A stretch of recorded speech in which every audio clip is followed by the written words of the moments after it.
Olá pessoal, tudo bem com vocês? Professor Milton do canal Nosso Jeito de Falar. Hoje nós vamos comentar agora, neste momento, mais uma questão de linguagens, beleza? Então vamos lá, questão de número 8. Nós temos aquele padrão, né, pessoal, que nós já estamos acostumados a perceber do enseja, que é um texto. Olha só, é um texto. Professor, é um texto? É um texto. E a pergunta. A pergunta tá bem aqui, ó, né? Você tá vendo aí. Beleza, então vamos ao texto, né? Tem que ler o texto, meu filho. Ah, professor, tem que ler. É claro, para você marcar entre a letra A, a letra B, a letra C ou a letra D. Então já se inscreve aí no canal, dá essa força pro professor. Estamos comentando tudo que é questão aqui do Enseja, tá? Então vamos lá, meu filho. Clica no botão vermelho que a gente tá junto para a sua aprovação. Então, vamos lá, professor. Alguns escravos, questão 8. Alguns escravos tocavam profissionalmente instrumentos europeus. Opa, sabemos aqui a questão dos escravos, que eles tocavam profissionalmente instrumentos europeus. O maior empregador de músicos escravos, opa, os escravos são músicos. Era a família real. E em 1816, quer dizer, a família real contratava os músicos escravos. Tá bom, professor. E em 1816, uma orquestra de pelo menos 57 escravos tocava em ocasiões especiais. Quer dizer, os escravos músicos faziam parte de uma orquestra. Opa, professor, que bacana. Como em Nova Orleans, havia bandas musicais ambulantes, em que escravos tocavam cornetas, flautas, clarinetas, violões e tambores.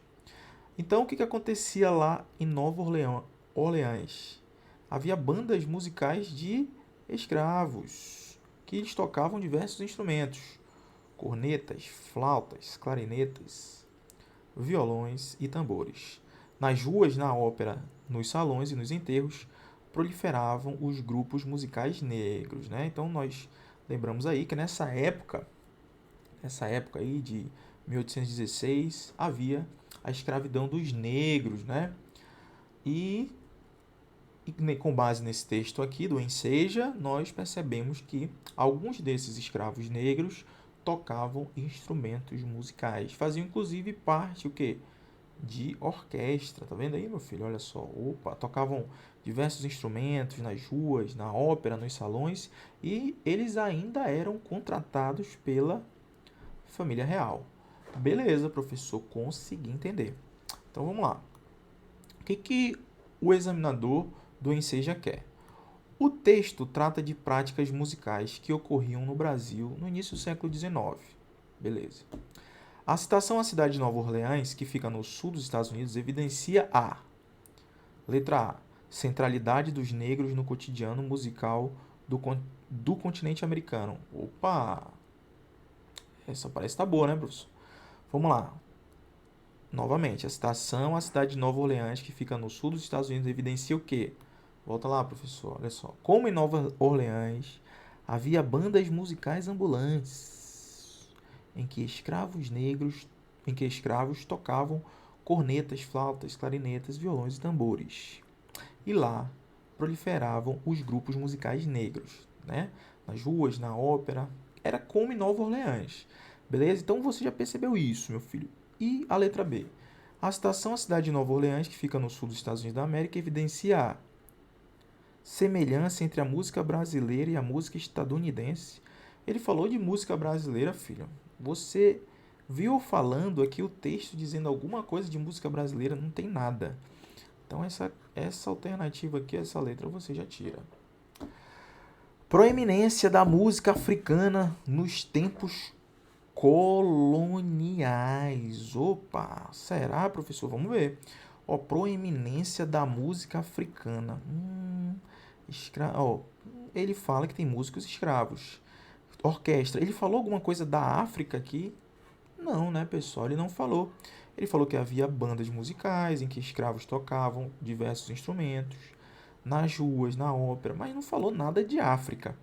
Então ele está tentando confundir você aqui. Letra D, falta de músicos profissionais qualificados. Opa!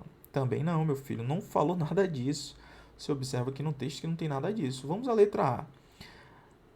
A citação à cidade de Nova Orleans, que fica no sul dos Estados Unidos da América, evidencia a centralidade dos negros no cotidiano musical do continente americano. Verdade, meu filho, olha aí, ó. Verdade verdadeira, letra A. Por quê? Olha, a gente observa, ó, a centralidade dos negros. Ele fala aqui, ó, questão dos negros, né, que tocavam os instrumentos, né? E ele fala de Nova Orleans, como em Nova Orleans havia bandas musicais ambulantes. Então ele fala que o foco do texto é exatamente o, essa parte da música relacionada aos negros dentro lá do continente americano. Olha como ele fala aqui, ó, como em Nova Orleans, percebeu? Essa é uma questão típica de interpretação de texto, onde o gabarito é a letra A. Percebeu a facilidade? É bem tranquilo, né, meu filho? Então você já ficou aí ciente que o gabarito é a letra A. Então, já se inscreve no canal, aguardo você na nossa próxima questão e valeu! Fala pessoal, tudo bem com vocês? Professor Milton do canal Nosso Jeito de Falar. Hoje comentando mais uma questão de linguagens, beleza? Questão de interpretação de texto. Inclusive, a nossa apostila de interpretação já está totalmente atualizada para o próximo Enseja, que você pode acessar aqui, ó, clicando no link na descrição. Beleza? Tamo junto, vamos lá. Ó, o examinador do Enseja deu um texto aqui, ó. Você percebe? Esse texto é pequeno e fez uma pergunta aqui, ó. Vamos ver o que ele quer dizer aqui, ó. O uso de determinadas formas linguísticas tem sido rejeitado por algumas pessoas, sem que apresentem motivos reais para essa discriminação. No texto, o autor assume essa postura ao. Quer dizer, ele já está dizendo que algumas formas linguísticas, a linguagem em si, né? Algumas maneiras de se falar, tem sido rejeitado por algumas pessoas, sem que apresentem motivos, beleza? Para essa discriminação. Ele já está dizendo para a gente, né? Então, vamos ver no texto onde que isso está. Onde que está essa postura do autor em rejeitar algumas formas de linguagem, beleza? Então, vamos lá. Palavras que ferem, palavras que salvam. Posso ajudar? Eu posso ajudar, olha uma expressão aqui. Eis duas palavrinhas que nos soam mais que familiares. Entra-se numa loja e lá vem. Posso ajudar? Ainda se fossem outras as palavrinhas, posso servi-lo? Precisa de alguma informação? Não. O escolhido é posso ajudar. Traduzido direto do jargão dos atendentes americanos. Quer dizer, essa expressão posso ajudar vem lá dos Estados Unidos. A má tradução das expressões comerciais americanas já cometeu uma devastação no idioma, ao propagar o doentio surto de gerúndios. Vou estar providenciando, posso estar examinando. Quer dizer, olha só como ele está. A questão aqui que ele pergunta de rejeitar determinadas formas linguísticas, ele está falando bem aqui no finalzinho, ó. É em decorrência do que? Da má tradução das expressões comerciais. Ó. Vem propagando o que? O doentio surto de gerúndios. Vou estar providenciando, posso estar examinando. Segundo o autor, que do telemarketing contaminou outros setores da linguagem. Caramba, olha só que engraçado, né? Mas vamos lá. Então, no texto, o autor assume essa postura dessas formas linguísticas, né? De ter sido rejeitado por algumas pessoas, sem que apresentem motivos de discriminação, o autor assume essa postura a indicar as frases típicas de telemarketing para os ambientes familiares. Não, pessoal. De um jeito nenhum. Ambiente familiar, não. Nós estamos falando aqui, ó, de uma loja. Isso aqui é utilizado em loja, né? Posso ajudar? Então, essa de cara já não é, né? Pela fé. Letra B. Propor o uso de jargões e de expressões traduzidas em lojas comerciais. Pelo contrário, ele não propõe. Ele abomina. Ele diz que isso aqui, ó, é uma devastação. A má tradução é uma devastação no idioma, meu filho. Então, ele não propõe que se utilize isso. É o contrário. É uma crítica. Então, não é letra B. Letra C. Identificar problemas correntes na linguagem utilizada pelos americanos também não tem nada a ver. ele só fala que vem de lá, dos americanos. Mas não tem a ver. Ele está falando aqui ó, do nosso português. Tá? Não é do inglês em si. Está falando da tradução que é feita no português. Que nós vimos aqui, ó. Ó, a má tradução, tá vendo aqui, ó? Tá tudo no texto. E a letra D, caracterizar certas expressões como maléficas e destruidoras da língua. Exatamente, meu filho. Ele está dizendo que esse tipo de tradução essas expressões acabam por ser maléficas e destruidoras da língua. Olha só. Porque ó, a má tradução das expressões americanas comete uma devastação no idioma ao propagar o doentio surto de gerúndios. Vou estar providenciando, posso estar examinando. Então, o gabarito é a letra D. Letra D de dado. Beleza, pessoal? Então, ó, observe que essa questão exigiu um pouco mais de atenção de você, mas você é inscrito aqui no canal, você vai tirar de letra, beleza? Aguardo você no próximo vídeo e valeu! Fala pessoal, professor Milton aqui comentando mais uma questão de linguagens para o próximo ensejo. Então vamos lá, pessoal. Olha, tem uma tirinha aí. Questão de interpretação, hein? Então, se você ainda não é inscrito no canal, dê essa força pro professor, se inscreve no canal. Quero dizer também que a nossa apostila de interpretação de texto já está totalmente atualizada para o próximo Enseja. Você consegue adquirir clicando no link que está aqui na descrição também, beleza? Dê uma olhadinha lá. Então, vamos lá, pessoal. Questão 20. Ele dá uma tirinha, tá fantasiado de qual monstro? Fake news. Olha, pessoal. Isso é uma sátira, né? Você percebe aí, ó. Hoje se fala muito em fake news. O que são as fake news, pessoal? Vocês sabem, né? Aquelas informações que às vezes chega ali no WhatsApp, que você acha que é verdade, mas é mentira. Então, as fake news nada mais são do que notícias falsas, né? Então, eu vou colocar aqui. Você escuta muito isso. Isso é fake news, não sei o que, fake news.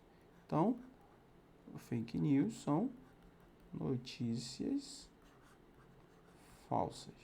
Beleza? Então, o rapaz aí tá fantasiado de fake news, né? No Halloween. Então, vamos lá. O que o examinador do Enseja quer? O cartoon explora o uso de fantasias durante o Halloween. Beleza? Estabelecendo uma crítica, exatamente, uma sátira, em relação à comemoração dessa data no Brasil. Letra A. Não, pessoal, não tem nada a ver. Nada a ver. No Brasil não tem nada a ver. Letra B. Criação de fantasias sobre temas atuais. Vamos deixar essa daqui de molho, tá, pessoal? Vamos ver se tem alguma melhor. Letra C. Caracterização das pessoas como monstros. Não, porque fake news não é um monstro, né? Fake news, apesar de ser o Halloween, tem a múmia viva aqui, ó. Mas não tem relação. A fake news já quebra a questão da caracterização como um monstro. Então não é a letra C. Errada. E a letra D? Presença de informações falsas nas redes sociais. Exatamente, meu filho. Olha só.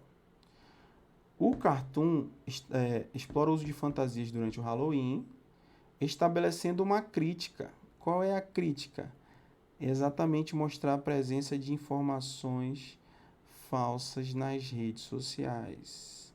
Opa, teve muito aluno que me procurou, porque, professor, eu marquei a letra B, eu marquei que a criação de fantasias sobre temas atuais, fake news é um tema atual, e não sei o que, tal, não sei o que. Essa questão não foi anulada, pessoal. Essa questão, na minha opinião, poderia ter sido anulada, mas o examinador do Enseja preferiu escolher a resposta que mais combinava com a situação da figurinha aí, do cartoon. E a resposta é a letra D. Beleza, pessoal? Então, o gabarito é a letra D. Bacana? E não a letra B, criação de fantasias sobre temas atuais. Na verdade, é a presença de informações falsas. É uma crítica, né? É uma crítica a respeito de presença de informações falsas nas redes sociais. Essa questão tirou muita gente ali da jogada, muita gente errou, mas às vezes em prova a gente precisa marcar a mais correta, a que mais tá certa, e a mais correta, no caso, é a letra D de dado, beleza, meu filho? Até a próxima questão. Fala pessoal, tudo bem com vocês? Professor Milton, do canal Nosso Jeito de Falar, hoje comentando mais uma questão de linguagens do Enseja. Então já se inscreve aí, já se inscreve no canal do professor, dê essa força aí a ele. E queria dizer também que nossa apostila de interpretação de texto já está disponível, atualizada para o próximo Enseja. Você consegue ter acesso clicando no link que está aqui na descrição. Beleza, filho? Então, professor, vamos lá. É uma questão também de interpretação de texto, pura interpretação de texto. O texto é pequeno, né? Vamos lá, o que esse cara quer? O que o examinador quer? Os meios, o que o examinador do Enseja quer? Os meios de comunicação procuram formas específicas de se aproximar do seu público-alvo. De acordo com o texto, para cumprir esse objetivo, jornalistas de TV e rádio devem. Vamos ao texto, né?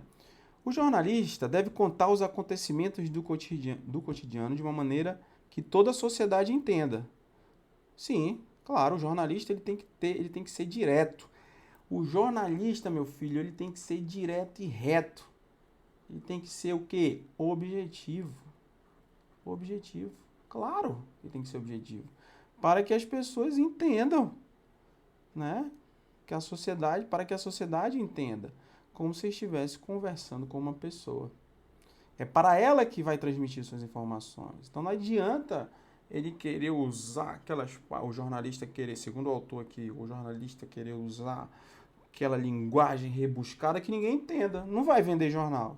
Tem que ser uma linguagem direta e reta, objetiva. Porque o público é a sociedade.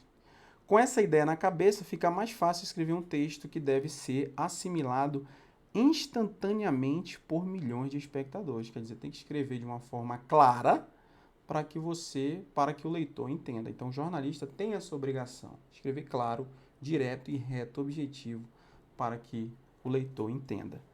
Então, vamos ao que o examinador do Enseja quer. De acordo com o texto, os meios de comunicação procuram formas específicas de se aproximar do seu público-alvo. De acordo com o texto, para cumprir esse objetivo, os jornalistas de TV e rádio devem. O professor só está com preguiça de ler, professor. O senhor leu já aqui, não. Vamos lá. De acordo com o texto, para cumprir esse objetivo, os jornalistas de TV e rádio devem. Letra A, empregar a linguagem clara. Opa, já está aqui, ó. Claro, ele tem que ser direto e reto. O jornalista tem que ser direto e reto. Direto e reto. Professor, escreva direito. Direto e reto. Tem que ser o quê? Objetivo. Né? Objetivo. O jornalista, vamos à letra B. O jornalista abordar temas da atualidade? Não, não é isso que o texto fala não, né, pessoal? Ele fala que o jornalista tem que ser objetivo, claro. Usar expressões, letra C, usar expressões típicas de oralidade também não. Direto e reto, nós vimos aqui, ó, de uma maneira que todo jornalista deve contar os acontecimentos do cotidiano de uma maneira que toda a sociedade entenda, como se estivesse conversando com a pessoa. Beleza? Letra D, divulgar informações de interesse comum, também não diz isso o texto não, ele está falando que as pessoas, o conteúdo deve ser assimilado instantaneamente por milhões de espectadores, porque a linguagem tem que ser clara. Tem que ser clara, beleza? Então não é de interesse comum, não tem nada a ver. Letra A, gabarito, meu filho, professor. É isso aí. Então, encontro você no nosso próximo vídeo e valeu! Fala pessoal, tudo bem com vocês? Professor Milton do canal Nosso Jeito de Falar.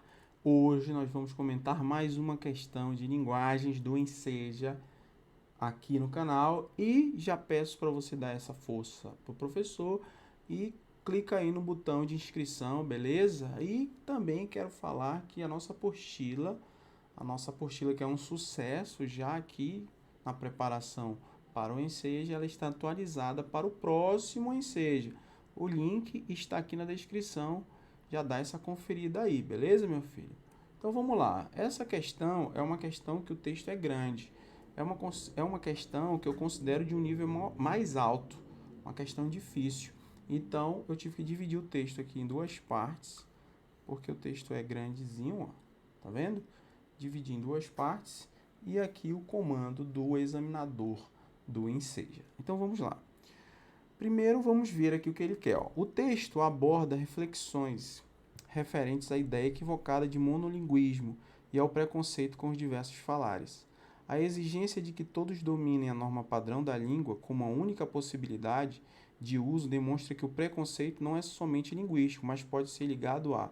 Quer dizer, antes de ler o texto, que o texto é grande, nós já sabemos que existe, que o texto está criticando a exigência de falar somente a norma padrão da língua. Quer dizer, o texto é uma crítica ao monolinguismo, beleza? É isso aqui, ó. Quer dizer, opa, todos têm que dominar a norma padrão da língua? Como assim como única possibilidade? Então, antes de ler o texto, você já sabe isso, que é uma crítica para aquelas pessoas que defendem que, opa, tem que ser a norma culta, a norma padrão tem que ser assim. Mas, então, vamos entender por que o autor está dizendo isso. O texto é longo, mas vamos ler com calma. A ideia de Brasil como país monolíngue ainda é extremamente veiculada, seja pela escola, seja pelas instituições sociais, políticas ou religiosas, seja pela mídia. A aceitação de um Brasil monolíngue gera um grande problema, já está dizendo. Ó. Qual é o problema? Pois na medida em que não se reconhece os problemas de comunicação entre falantes de diferentes variedades da língua, nada se faz para resolvê-lo. Então, o autor desse texto, ele defende ali a variedade da língua, né? A nossa língua está em constante evolução. Então, ele é contra esse Brasil monolíngue, né? Então, ele afirma que isso é um problema. Vamos continuar. Paradoxalmente, que é por outro lado, né, visto sob outra ótica, com tantas referências aos povos indígenas na imprensa, devido à comemoração dos 500 anos do Brasil, ainda nos esquecemos das línguas indígenas. Ele ainda fala que a gente esquece dessa língua aqui, ó, a língua indígena. Também não levamos em conta as variantes do português. Olha aí, ó. Ele defende, ó, ele defende a questão das variantes do português, que a língua é viva, né? A gente acaba esquecendo dessas variantes, em contato com idiomas estrangeiros nas colônias de imigrantes. Por fim, não são consideradas todas as variantes linguísticas do português. Ó. Ele está falando que não são considerados. Por quê? Sejam regionais ou sociais. Ainda dá status falar corretamente. Quer dizer, ele está mostrando para a sociedade que dá um status eu falar bonito, certinho. Ai, professor, eu quero falar de acordo com a gramática. Tem que ser assim, tu és. Porque dá status. Segundo o autor, ele defende isso, tá? Estou só reproduzindo o que o autor está falando. Na ideia ingênua de que a língua dita culta é uma ponte para a ascensão social. Então, o autor está dizendo aqui, está informando a sociedade e a nós que ainda tem aquele status de falar bonito, falar correto e falar bonito, né? É uma linguagem culta, né? Rebuscada e tarará. Quem não domina a variante padrão é marginalizada, é ridicularizado. Quer dizer, quem não fala o português da gramática é ridicularizado. As pessoas riem dele.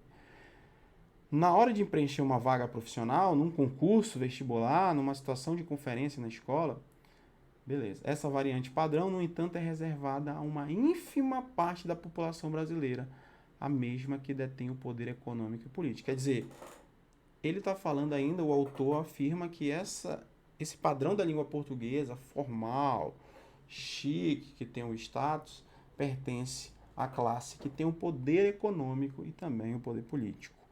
Não é difícil perceber que o modo de falar correto é o dessa elite e que o modo errado é vinculado ao grupo de desprestígio social. Quer dizer, ele está dizendo que na nossa sociedade nós temos vamos colocar assim, grosso modo, falando assim, direto e reto, temos os ricos que falam bonitinho, tem o poder econômico e o poder político, falam corretamente por usar a gramática bonita, por falar bonito, de acordo com a norma padrão, de acordo com a norma culta. Então, de acordo com o autor desse texto, ele está dizendo que os ricos, a nossa sociedade é dividida em rico e pobre, por exemplo, e os ricos falam bonitinho porque usam a gramática corretamente. Por outro lado, a parte de baixo da sociedade, segundo o autor, não falaria corretamente porque não ou desconhecem a linguagem culta, ou não querem usar, ou não sabem usar. Conforme Marcos Bagno, há no Brasil uma mitologia do preconceito linguístico, que prejudica toda a nossa educação e nossa formação como cidadãos, para além de um termo teórico. Falou, olha só o tamanho desse texto aqui, ó. Tá vendo, filho? É grande, mas às vezes nós já vimos aqui, inclusive, que texto grande, às vezes a resposta é tranquila. Então vamos lá, o texto aborda reflexões. A exigência de que todos dominem. Professor, leia de novo.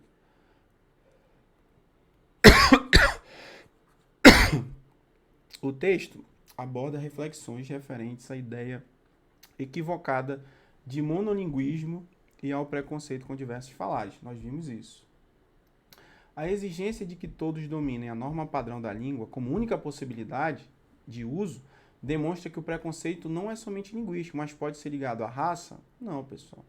A raça, nada a ver com nada consta. Raça branca, essas coisas, raça negro, raça parda, não tem nada a ver. O autor não fala isso.